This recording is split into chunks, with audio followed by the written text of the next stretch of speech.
Hello friends, welcome back to the vlogs. तो दोस्तों, आज की वीडियो बहुत इंपॉर्टेंट होने वाली है क्योंकि आज मैं आप लोगों को बताऊंगा EWS सर्टिफिकेट के बारे में। EWS सर्टिफिकेट जो कि सामान्य जाति को 10% आरक्षण देने के लिए सरकार द्वारा बनाया गया है। तो आइए आप लोग को मैं पहले दिखाता हूँ कि EWS सर्टिफिकेट कैसा होता है।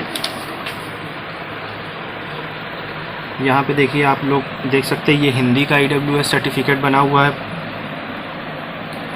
और ये है इंग्लिश का।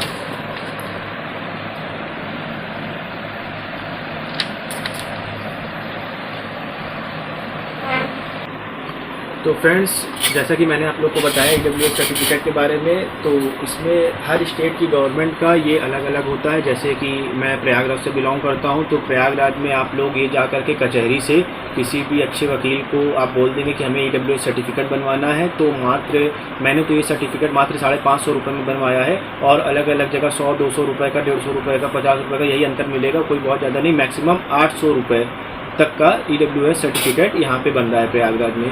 तो जिसको भी क्या कहते हैं तहसील या कचहरी से बनवाना हो, तो वो मुझसे क्या कहते हैं कमेंट बॉक्स में नंबर ले सकता है, तो मैं उसको बता दूंगा कि जा करके किससे आप बनवा लें। और सबसे पहले चलिए मैं आप लोग को बताता हूँ कि इसमें डॉक्यूमेंट कौन कौन से लगने वाले हैं। तो EWS सर्टिफिकेट बनवाने के लिए आपको चाहिए रहेगा क्या कहते हैं आय प्रमाण पत्र, और चाहिए रहेगी 2 फ़ोटो, और बैंक अकाउंट अगर ज़रूरत हो मांगा जाएगा। तो वैसे मैं जब बनवाया हूँ तो मुझको नहीं लगा है। तो फ्रेंड्स, चलिए आप लोग को मैं बताता हूँ कि आप लोग का डॉक्यूमेंट में क्या क्या लगने वाला है। आप लोग को लगेगा आधार कार्ड की फ़ोटोकॉपी, 2 पासपोर्ट साइज़ की फ़ोटो और आय प्रमाण पत्र की फ़ोटो स्टेट। आय प्रमाण पत्र आपका लगना मतलब ज़रूरी है।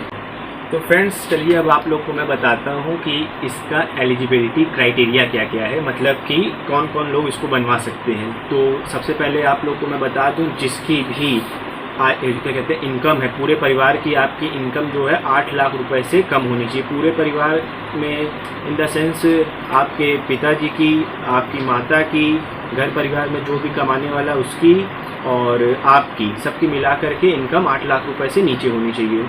और इसमें लगता है आय प्रमाण पत्र। तो आय प्रमाण पत्र जिसका भी होगा, मतलब आपके घर में जो भी इनकम, जिनकी भी इनकम होती है, उनका आय प्रमाण पत्र लगेगा। और उसके बाद फिर इसमें दिया हुआ है कि 1000 वर्ग फीट या उससे अधिक का आवासीय प्लॉट नहीं होना चाहिए आपका। और जैसे अगर आप शहर में रहते हैं तो आपका 100 वर्गज और उससे अधिक भूखंड नहीं होना चाहिए। और उसके बाद फिर दिया हुआ है कि अधिसूचित नगर पालिकाओं के अलावा अन्य क्षेत्रों में 200 वर्गज या उससे अधिक के आवासीय भूखंड नहीं होना चाहिए। तो ये 4 क्या कहते हैं, आप देख सकते हैं ये 4 वो हैं जिनके अंदर आप आने चाहिए। तो फ्रेंड्स, अब आप लोग को मैं इसकी क्या कहते हैं वैलिडिटी बता देता हूँ। EWS सर्टिफिकेट जो रहता है वो 1 साल के लिए वैलिड रहता है, और इसका जो क्या कहते हैं चालू होता है ये फाइनेंशियल ईयर के हिसाब से चालू होता है। मतलब कि ये जनवरी से इसका साल नहीं जोड़ा जाता है, ये चालू होता है 1 अप्रैल से 31 मार्च तक।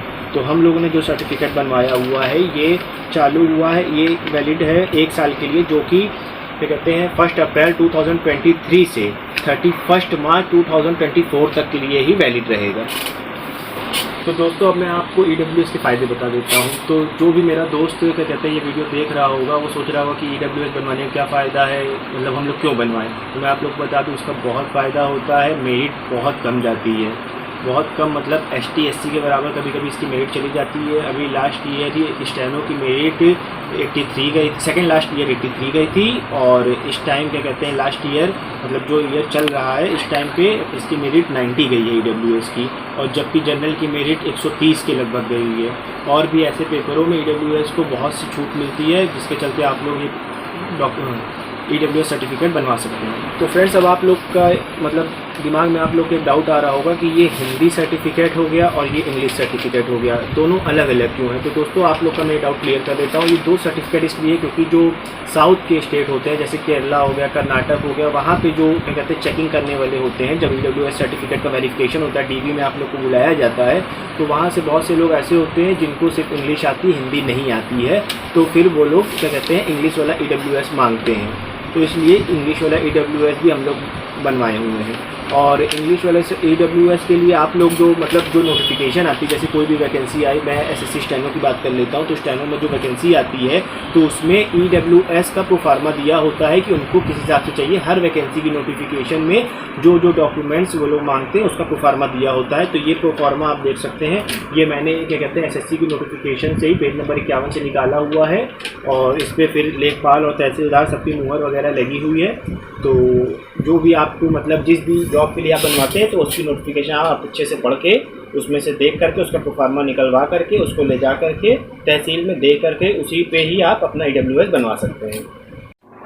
तो चलिए फ्रेंड्स, आई होप आप लोग को AWS के बारे में जो भी डाउट था वो सब इस वीडियो के देखने के बाद आप सबका क्लियर होगा। उसके बाद भी अगर आपकी कोई क्वेरी रहती है तो आप प्लीज़ सभी से रिक्वेस्ट है कि कमेंट बॉक्स में आप लोग कमेंट करिए, मतलब सबका मैं कमेंट में रिप्लाई करने की कोशिश करूँगा। जिसको भी जो भी दिक्कत होगी वो वहाँ पर जा कर के बता सकता है। और इसी के साथ चलिए वीडियो को एंड करते हैं, मिलते हैं नेक्स्ट ब्लॉग में।